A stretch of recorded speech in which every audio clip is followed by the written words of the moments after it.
An extraordinary public warning about social media and our kids actually has some local doctors pretty hopeful. They hope it encourages you to take a close look at how often you and your kids are scrolling on social media.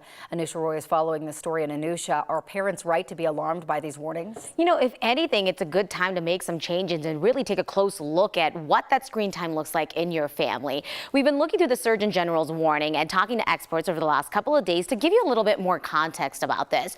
So at the crux of it is that we don't fully understand the possible harm social media can have on our mental health and the well-being of our kids. We also know we are in the middle of a youth mental health crisis across the country and here in Colorado.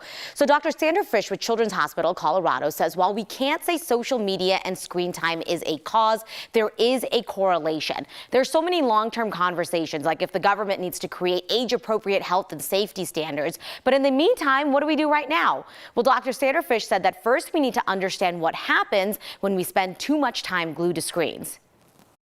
Screen time, which then affects physical activity. We know that exercise is one of the most profound protectors for anxiety and depression. There have actually been some studies that have looked at how does that compare even with use of psychotherapy and medications.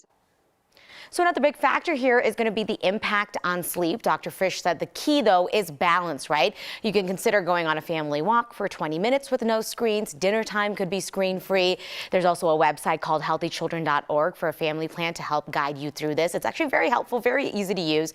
But I think it's important to note that Dr. Fish also said it's not all bad, right? You know, for kids, it can provide a community when they don't have one in person. I clearly did that interview on Zoom. Gave me a chance to talk and learn something, right? But it's just about this thing that's integrated into our life, that's developed faster than we could fully understand the impacts on it. And now we're at a point where we really need to start figuring that out. It's the whole thing, everything in moderation. Yes. Right? Yes. I think you have to take that into account for everything. Yeah, I mean, I don't think eliminating screen time is a reality, right? Because it's too much in our lives. But how do you just balance it?